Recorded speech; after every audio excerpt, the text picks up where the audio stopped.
सभी प्रबुद्धजनों को, सभी गीता प्रेमियों को, सभी ज्ञान प्रेमियों को और सभी तत्वदर्शी जिज्ञासुओं को मेरी ओर से और मेरी संस्था डूअर्स पैराडाइज फाउंडेशन की ओर से सादर जय श्री कृष्ण।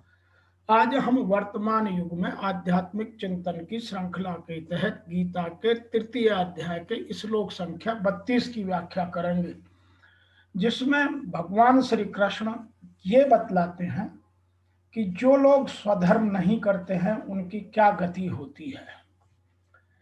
जो भगवान के सिद्धांत के अनुसार कार्य नहीं करते हैं उनका पतन निश्चित है, जिसको ऋषि वेदव्यास जी ने अपनी भाषा में कुछ इस तरह से लिखा है। ये तु एतत् अभ्यसूयन्तः न अनुष्ठन्ति मे मतम् सर्वज्ञान विमूढ़ान तान विद्धि नष्टान अचेतसः। परंतु जो मनुष्य मुझ में दोषारोपण करते हुए मेरे इस मत के अनुसार नहीं चलते, उन मूर्खों की तुम सभी ज्ञानों में मोहित और नष्ट हुए समझो। But those who carping at this my teachings practice it not, know them as diluted in all knowledge or as senseless men doomed to destruction। उन्हें आप अज्ञान की ओर नष्ट हुए समझो। अर्थात इसका तात्पर्य यह हुआ कि जो दोष दृष्टि वाले हैं, अचेतस हैं, मोहनिशा में अचेत लोग मेरे इस मत को अनुसार नहीं चलते, नहीं बरतते, अर्थात ध्यानस्थ होकर आशा, ममता और संताप रहित होकर समर्पण के साथ अपना स्वधर्म नहीं करते, जैसे यहाँ अर्जुन युद्ध नहीं कर रहा है। वो सर्व ज्ञान विमूढ़ान, ज्ञान के पथ में सर्वथा मोहित उन लोगों को तू कल्याण से भ्रष्ट हुआ जान। जब यही सही है तो लोग करते क्यों नहीं? इसका उत्तर आगे के श्लोक में भगवान स्वयं देते हैं। आध्यात्म की दृष्टि से देखा जाए तो ये 23वें श्लोक में वर्णित सिद्धांत के अनुसार चलने वाला लाभ का वर्णन 31वें श्लोक में करने के लिए और उसके बाद इस सिद्धांत के अनुसार न चलने वालों की पृथकता करने हेतु यहां बताते हैं।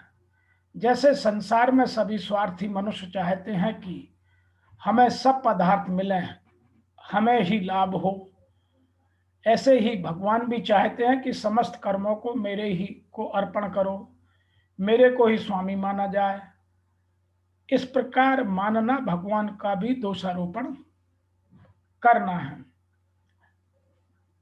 भोग और संग्रह की इच्छा वाले जो मनुष्य शरीर आदि पदार्थों में या पदार्थों को अपने और अपने लिए मानते हैं और समस्त कर्म अपने लिए करते हैं, वे भगवान के मत के अनुसार नहीं चलते। जो मनुष्य भगवान के मत के अनुसरण नहीं करते, वे सब प्रकार से सांसारिक ज्ञानों, विधाओं, विद्वाओं, कलाओं आदि में मोहित रहते हुए हैं। वे मोटर, हवाई जहाज, रेडियो, टेलीविजन, कंप्यूटर और आज के वर्तमान के एआई के सभी उपकरणों को, कला कौशलों को जानने के बाद, नए नए आविष्कार करने के बाद उनमें रचे और पचे रहते हैं।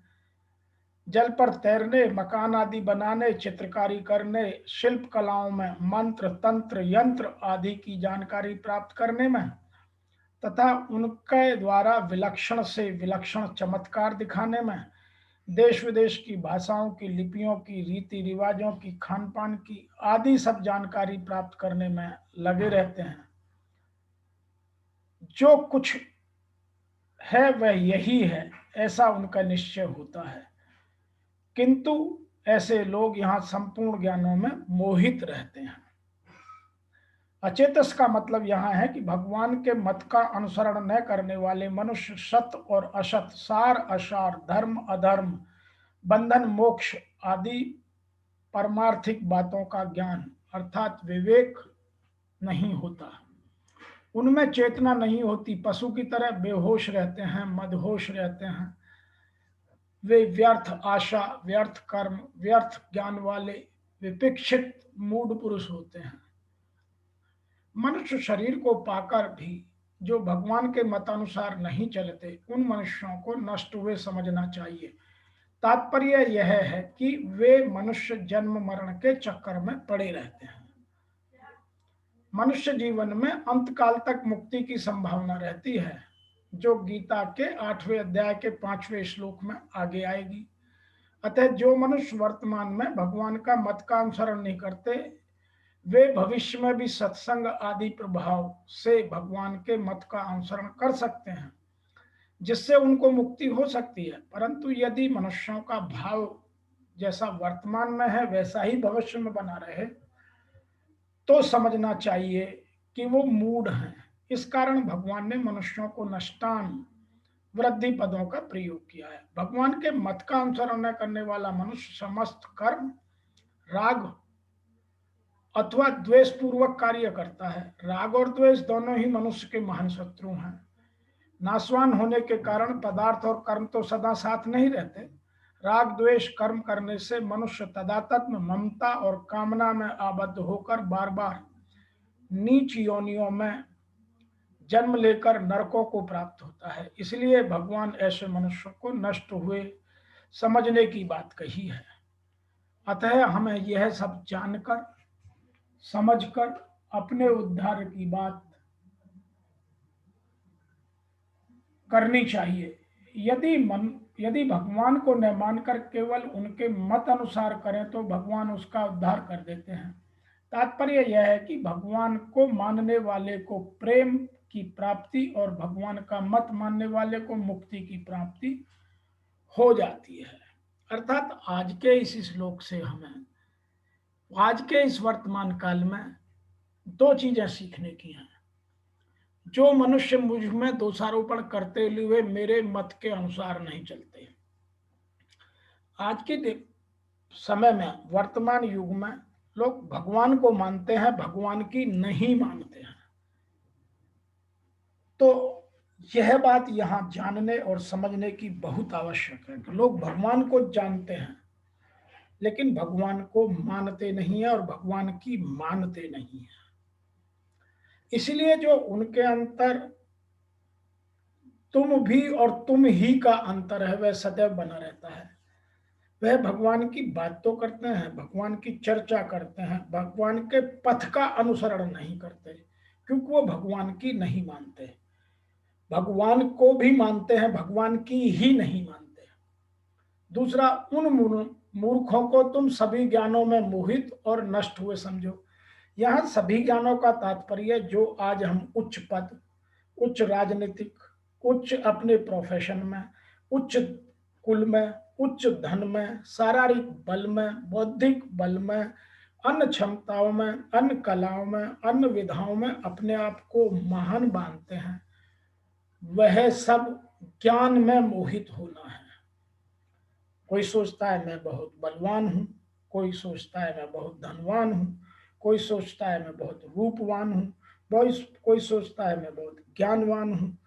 यह सब ज्ञानों में मोहित होना है। भगवान के पथ का अनुसरण करना और भगवान की ही मानना केवल हमें मोक्ष प्राप्ति करा सकता है। अर्थात आज के इस लोक से हमें जो हम इस भौतिक ज्ञान और इस शरीर से संबंधित या प्रकृति से उत्पन्न या प्रकृति की माया से उत्पन्न जिन चीजों को अपना मानना, जिन कलाओं को अपना जानना, जिन ज्ञानों को, जिन विधाओं को, जिन धर्मों को, जिन पदार्थों को, जिन तत्वों को अपना मानना चाहते हैं, वह सब पराये हैं। वो ना साथ लाए थे, ना वो हमारे साथ जाएंगे। अतः हमें केवल भगवान में दोषारोपण नहीं करना, केवल भगवान की बात को मानना और भगवान के बताए हुए पथ का अनुसरण करने से ही मोक्ष की प्राप्ति हो सकती है। और उसके लिए भगवान ने 3 रास्ते बताए हैं, जो आपको पसंद है वो करें। सबसे पहला है कर्म योग, दूसरा है ज्ञान योग, तीसरा है भक्ति योग। संसार में तरह तरह के प्राणी हैं, तरह तरह के मानव हैं, और उसके लिए तरह तरह के रास्ते हैं। आपको इन तीनों में से जो रास्ता पसंद है उसको चुनकर आप भगवान की प्राप्ति या मोक्ष की प्राप्ति कर सकते हैं। आज के इस श्लोक की व्याख्या में इतना ही, फिर आपसे शीघ्र मिलेंगे अगले श्लोक की व्याख्या लेकर। तब तक के लिए आपको मेरी ओर से और मेरी संस्था की ओर से सादर जय श्री कृष्ण।